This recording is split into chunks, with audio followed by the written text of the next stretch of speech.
ఏంటి ఇప్పుడు క్రమశిక్షణా సంఘం మిమ్మల్ని ఎందుకు పిలిచారు? మీరేం అడగని అడిగితే కదా చెప్పేది.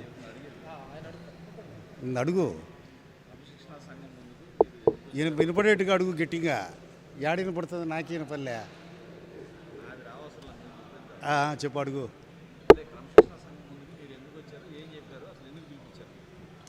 క్రమశిక్షణా సంఘం పెద్దలు ఈరోజు వర్ల రామయ్య గారు, కొనకల్లు నారాయణ గారు, పెద్ద ఆయన షరీఫ్ గారు పిలిపించారు. క్రమశిక్షణా సంఘం ముందు హాజరయ్యాను.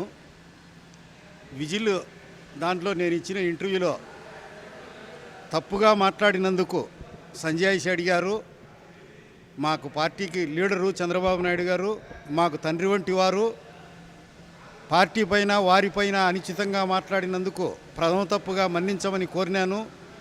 హృదయపూర్వకంగా స్వీకరించినారు. భవిష్యత్తులో ఇలాంటి పునరావృతం కాకుండా ప్రవర్తిస్తాను నిబద్ధత కలిగి అని చెప్పడం జరిగింది. వారు సరే ఓకే, ఇక మీదట జరగకుండా, ఇక మీదట ఏమైనా జరిగితే ఎలాంటి చర్య అయినా తీసుకోవచ్చని చెప్పాను. వారు క్షమించి మన పార్టీలో కుటుంబ సభ్యుని కాబట్టి పెద్ద ఆయన్ను అందుకు ఇవన్నీ కూడా వివిధ మీడియాల ద్వారా, వివిధ టెలివిజన్ మీడియాల ద్వారా అన్నింటినీ ఖండించమని ఆదేశించినారు. ఇక మీదట వైసీపీని ఎక్కడెక్కడ వారు చేసినటువంటి అన్యాయాలను చీల్చి చెండాడుతానని వారికి వినయపూర్వకంగా తెలియజేయడం జరిగింది. ఎందుకు అట్లాంటి వ్యాఖ్యలు చేయాల్సి వచ్చింది? చెప్పినాం కదా దీంట్లోనే, అక్కడ ఎందుకని? చెప్పినాం కదా తప్పు జరిగిపోయిందని.